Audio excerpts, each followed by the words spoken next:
Give me a hot take on investing in Gen AI. I think investing in Gen AI is interesting. For investors, AI might be a bad bet. There's way too much hype right now. So many of these things are wrappers. Don't sleep on the rappers. Could easily be copied by somebody else. I lost $4 on Lambo. I'm broke now. Like, oh, it's just a rapper on OpenAI. Trying to figure out how you fit into the world. Hot take.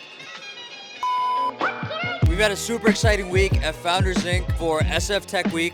We hosted a Women in Tech event yesterday, and today we're hosting a super exclusive event with Stonks, and we have John here, who's the founder. You want to give us a little bit on Stonks? Love to. John at Stonks, we're a fundraising platform. We've teamed up with Draper, with A16Z, and with Founders Inc. to do this awesome event. We're going to see 6 startup pitches. 5 of them are AI. One of them is very different, very curveball-y. And all these people here in the audience, these are all investors that are looking to potentially write a check to one of the founders pitching here today. It's going to be really cool.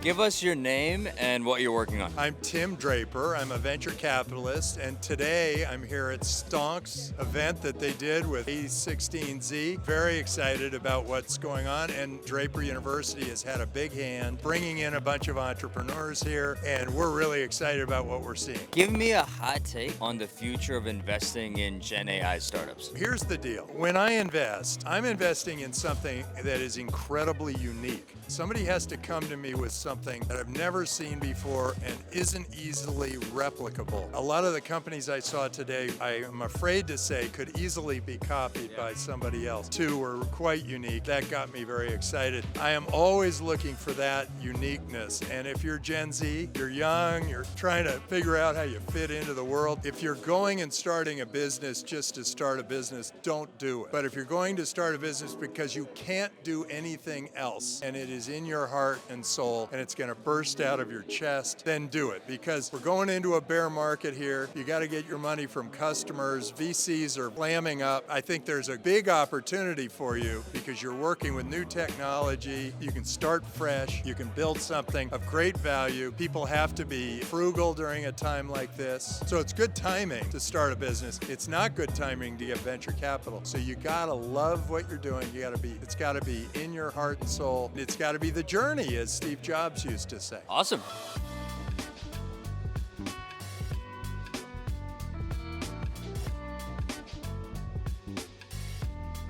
We got the legend here, Eric Zhu, coming out from Indianapolis. Yeah, that's where it's at. And what are you working on? Aviato. And give us a little bit about what that is. So we're basically like a search engine for startups, like finding very, very early signals. Like let's just say someone left from like OpenAI and started an AI company. You're gonna be the first one to know, right? So Give me a hot take on investing in Gen AI. I lost $4 on Lambo. And then how much money have you lost in total? I actually lost $5 because that's what a Wombo subscription is. I'm broke now, so I have to go to the bathroom.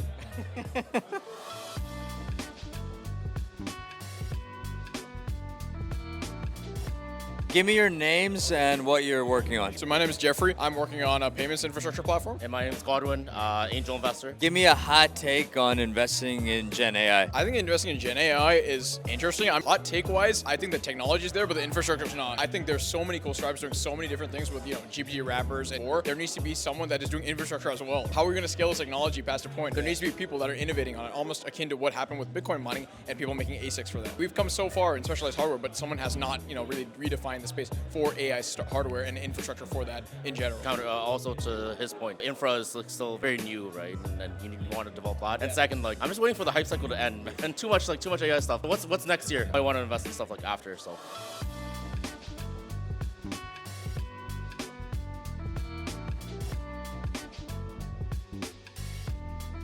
Give us your names and what you're working on. Hi, my name is Joanne Kim. I'm an investor with Samsung Next. Sam Campbell, investor with Samsung Next. Give me a hot take on investing in Gen AI. So I read an article recently in the information and it said for investors, AI might be a bad bet in terms of that everything's either too expensive or too cheap. So this is one hot take that we've had in our Slack channel. The hypothesis being that because all the LLMs are done in universities and big tech has already won the game, there's very little moat, which is not a hot take. Underestimated in the long term, overestimated in the short term. Not as many generative AI startups that we want to invest in yet. I would also, just to build on that, I have a similar hot take that there's way too much hype right now, nearing the top of the hype cycle. and the price is overvalued in the short term, undervalued in the long term. We're going to see a lot of distribution through the established players. We're just reaching peak hype where an LLM is solving everything, which it really can't. How much money have you guys lost investing in Gen AI? None yet, because they're all on paper. This is off topic. I thought you almost said crypto, and I was like, oh, I'm leaning back.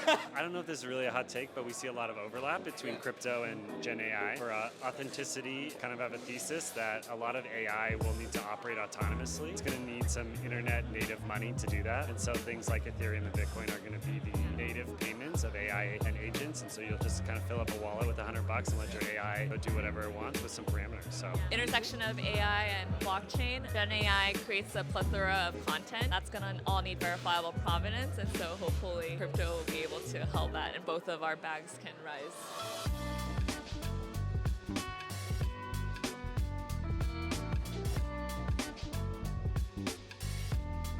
So give us your name and what you're working on. My name is Cici Gong. I'm working on Montage. It's an AI video company. Give me a hot take on investing in Gen AI. It's not a hot take, but so many of these things are wrappers. What you really need to look for is what distribution do they have? What's the moat in terms of network effects, distribution, unique insight or problem space that you're solving in? The lens with which a lot of these companies are approaching it is just hype. Honestly, the hot take is like everyone's jumping on the hype and doing things that have been done for decades. A lot of the technology was there this whole time, and now people are like, AI, like holy. But AI is not new. It's been around forever. So you really need to look at what is the new unlock built for that. Sweet. Yeah.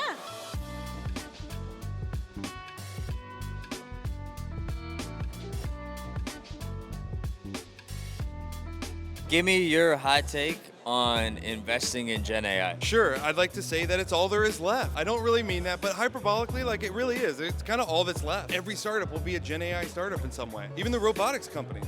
That's how I feel. Yeah. Hot take. Give us your name and what you're working on. My name's Adam Hardy. I work at Stonks, actually. I'm head of private markets, so run some of our funds and investor relations stuff. Give me one of your hot takes on investing in Gen AI. Don't sleep on the wrappers. I think next billion users, from an AI perspective, are going to need a wrapper on some of the core tech that people like OpenAI are putting out there. A lot of people like to oh, it's just a wrapper on OpenAI. I think that that's value. Most of the stuff we use is wrappers on other tech, right? Yeah. We're not all walking around with semiconductors like in our hand. That's my hot take.